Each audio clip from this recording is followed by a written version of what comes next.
Instead of providing leadership, the executive branch is paralyzed. Our state needs healing. People need healing from 8 years of fiscal and ethical abuse.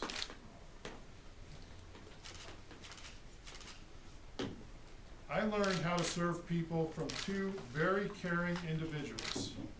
My parents that are joining me here today.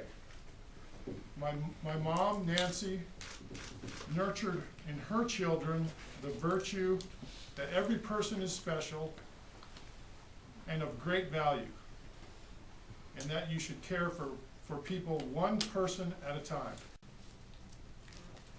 I think the first step in resolving this crisis is to permanently furlough this administration, and that includes the Lieutenant Governor.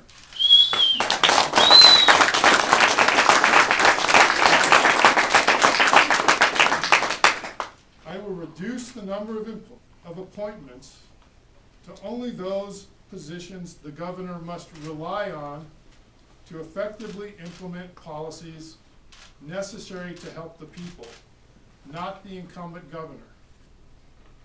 The Republican Party is revitalizing in many parts of the nation. 2 other states just elected Republican governors.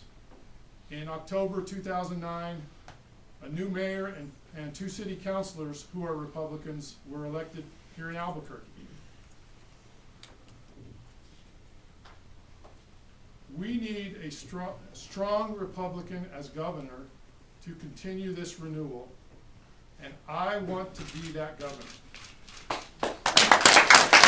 Politicians and the role of politicians in serving the public interest, combined with a high degree of knowledge of the state, the functions of the state, the diverse people of the state, the needs of the state, and the faith and the dedication to turn the state in a new direction.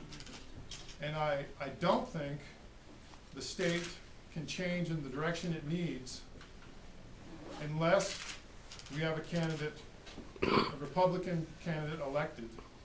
I do not think the Lieutenant Governor is going to be capable, even if she's willing, which I'm not conceding, I don't think she's going to be capable of making the kind of changes that will prevent 8 more years of what has happened to this state. This particular budget, as I have studied it and am studying it at this time, is obviously a complex problem. It's the result of a series of decisions that have resulted in the circumstances we're in.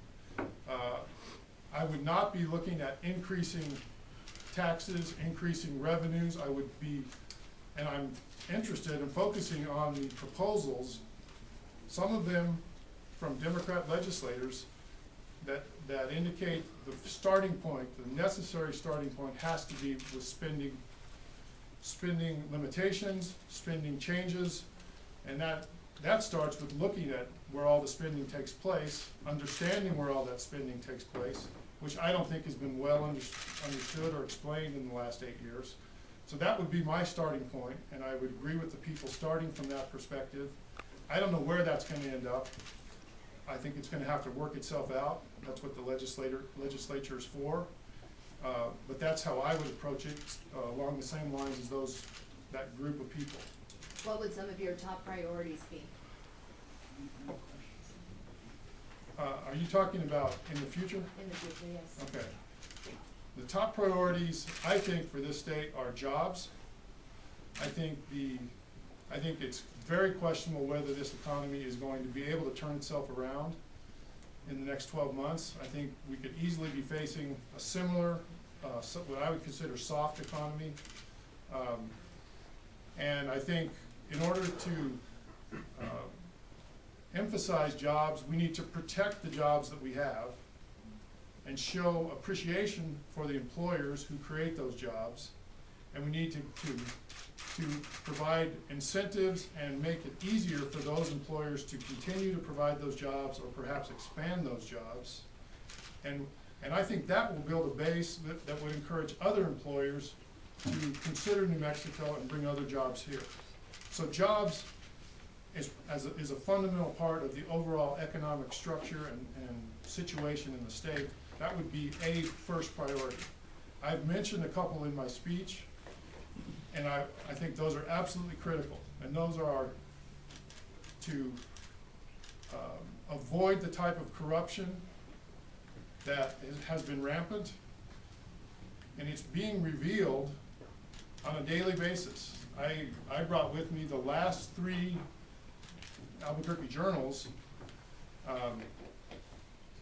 just in case I needed to choose a particular aspect of either the budgetary or the corruption crisis, because every front page of the last 3, and this goes back many weeks and months, looks at a different aspect that needs to be changed, either in the fiscal area or the ethical and corruption area. As I indicated, I have experience working in the natural resource field and the environmental field. And in oil and gas, those two overlap. One objective is to produce that resource, another objective is to protect the environment. And that's a delicate balance. If that balance goes too far one way or another, it clearly impacts business, it impacts the competitiveness of the state that is imposing those regulations. Right now, New Mexico is out of balance from the 3 adjacent states. It's not competitive. Oil and gas projects are moving across the border in all 3 directions that oil and gas resources exist. That discourages capital investment, capital activity, which limits operating revenue. So it has that type of imbalance needs to be corrected to get New Mexico back in the business of increasing oil and gas production in an environmentally friendly way with all of the benefits that would come with that. And how would you bring that back into balance?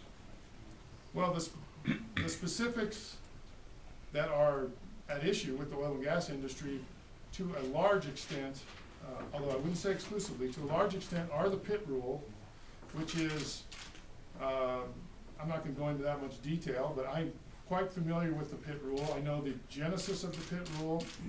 The pit rule has a noble and appropriate objective, which is to protect groundwater. But it goes beyond what's necessary to protect groundwater and imposes non-competitive and non-beneficial costs on production. Would you agree then with the Lee County representatives and trade associations in the state who have filed suit against the environmental department, saying that the state doesn't have the jurisdiction to come up with an emissions standard and that should be left with the federal government? That's on a slightly different topic. I'm not particularly familiar with that litigation or the question of jurisdiction. As a fundamental issue, I don't agree that New Mexico should be engaged in that type of regulation, jurisdiction or not. Thank you very much. We will be setting up interviews with many of you and have many more opportunities for Pete to be able to answer all of your questions and spend much more time with you. Thanks very much. The family needs to be able to move on to another.